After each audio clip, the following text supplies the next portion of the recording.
Last time on the channel, we were talking about a euphonium sold by the Eastman Company.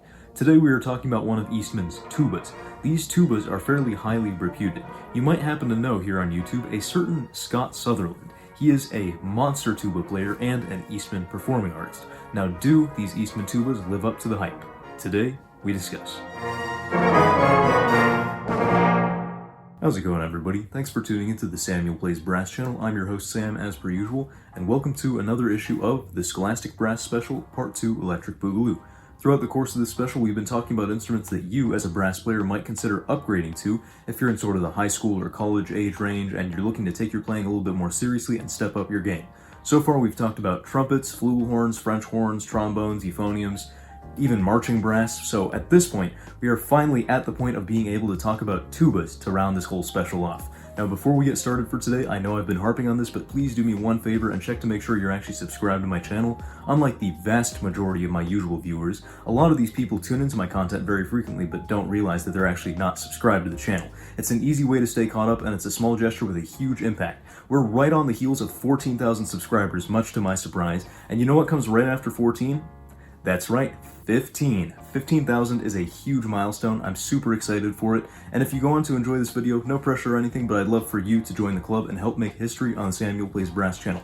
Now, without any further ado, I present to you the Eastman EBB534. When it comes to tubas, there are generally three camps that we can sort them into pretty reliably, and two different types of valves that we might encounter on standard 4-valve tubas. For instance, there is the rotary valve, which is actuated by levers in this sort of fashion, and this is something that you frequently see on German and Russian tubas. That's sort of where they're most commonly used, and so that kind of becomes the German style, if you will. And then obviously we have piston valves, which are fairly common in the US and the UK. And from there we have two sort of camps that we can sort those into.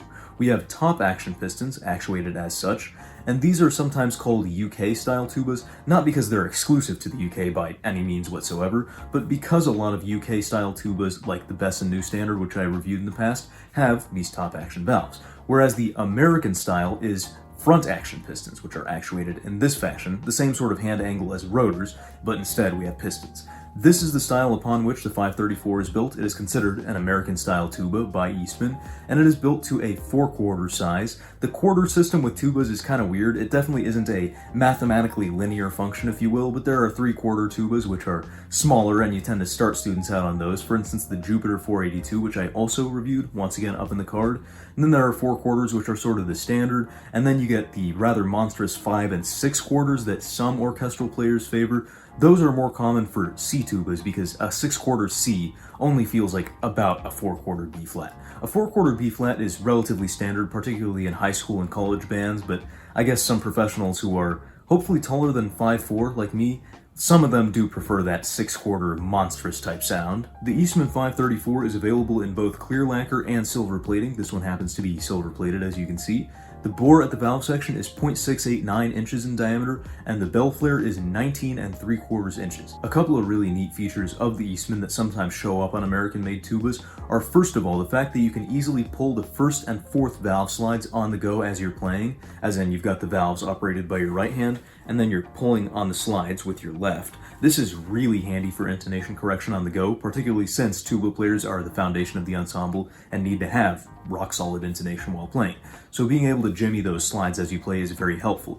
However, if you're pulling on a slide while you don't have the valve pressed, you're causing a pressure differential inside the slide, and when you press the valve down, it creates a pop and it disturbs the airflow and kind of just disrupts your music making in general. It's a little annoying to deal with.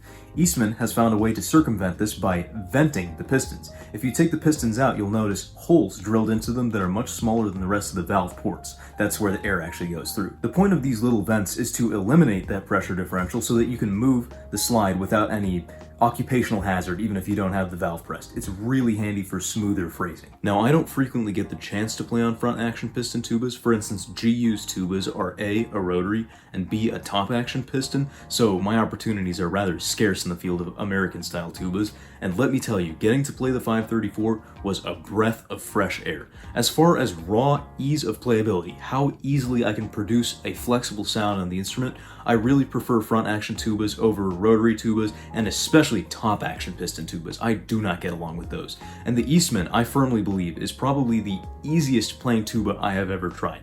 It is ridiculously easy from well above the bass staff, which is reasonably high for a B-flat tuba, all the way down to the pedal regions. This was the tuba on which I learned that I was capable of going below a pedal B-flat, something I'd never been able to do with any sense of clarity on just about any other tuba.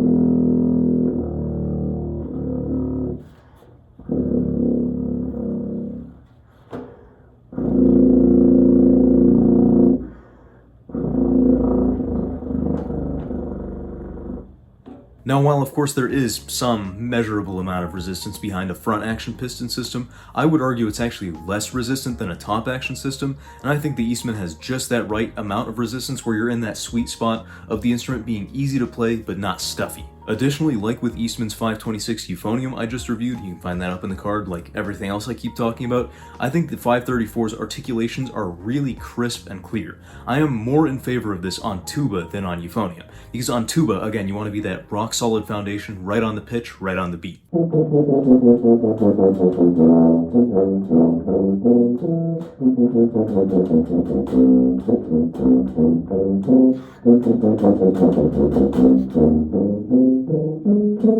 Now, tone-wise, generally, the 534 being a 4/4 size is not going to have quite the same full and dark sound as something like a big monstrous 6/4 piston B-flat tuba, or even a 4/4 rotary tuba, since rotary tubas just tend to sound darker than their piston counterparts.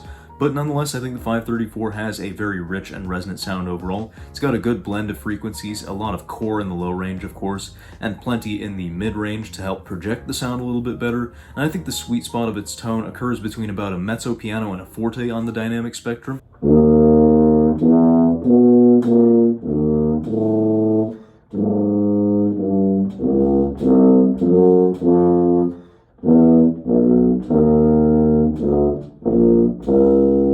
Crossing into fortissimo, it's pretty easy to brighten the tone if you're playing march music or something, but even though the tone does get brighter if you push it, it still maintains a certain tastefulness that I have not experienced with some top-action piston tubas. Some of those, if I blow too hard, I sound almost like a sousaphone. Maybe other people have different experiences from me, but I can't stand that, so the Eastman does a lot better in holding down a rather more tasteful concert tone quality, even on march excerpts.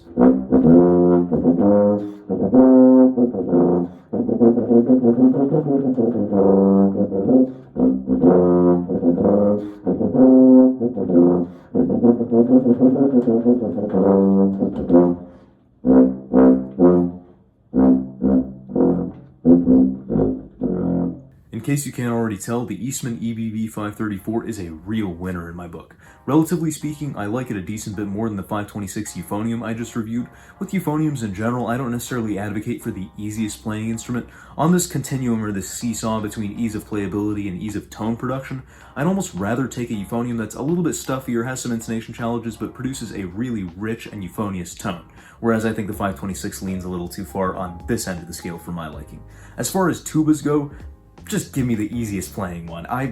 Tuba's hard for me, so I really appreciate one that makes the experience easier for me in any measure, and playing an easy playing, not too resistant, not too open tuba helps me to produce a decent, solid tone. Now that's just me, not a tuba player, of course, trying to speak on tuba player matters, but I really do think the 534 is a great fit for any high school or college player in any application, assuming what you're looking for is a B-flat tuba. Obviously there are certain things that C tubas do better, certain things that F tubas do better, and so it's important to know what exactly it is that you're looking for, but if the criterion is a B-flat tuba that does well in any setting, I think the 534 is a really solid candidate.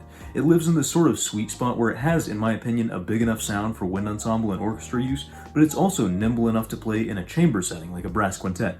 There are not a lot of tubas that can do that reasonably well, and I think the 534 juggles them quite well. Also important to bear in mind is that yes, a 3/4 4-valve tuba might be a little bit cheaper or easier to acquire, and it might be tempting if it has that 4th valve because it can still play all the notes, but a 4/4 like the 534 is really going to be a huge step up in terms of breadth and depth of tone. So my opinion is if the player can handle it, as in if they're, high school, college age, definitely get them on a 4/4 like the 534. At any rate, I don't think it's going to surprise anybody that I am awarding the 534 a nice, hefty Sam seal of approval. I really hope you enjoyed this review and found it helpful or informative in some capacity, particularly if you are one of the tubists that I am targeting with the Scholastic Brass Special. I'm obviously not a tuba player myself, as I've stated, but I really tried to make sure that as much research and testing as possible went into this video so that I could make sure I was providing accurate and helpful information to you. If you did find it helpful, make sure to leave a like and a comment down below, and once again, check to make sure that you're actually subscribed to the channel, because with 15K on the horizon, you definitely don't want to miss out. Until next time on the Samuel Plays Brass channel, we will see you on the flip side. Thanks for watching, everybody. If you want to support the creation of bigger and better content on the Samuel Plays Brass channel, have your name featured right here, and a whole host of other perks and benefits, then please consider pledging your support at patreon.com/SamuelPlaysBrass. For now, you can find more videos in the end screen cards to my left.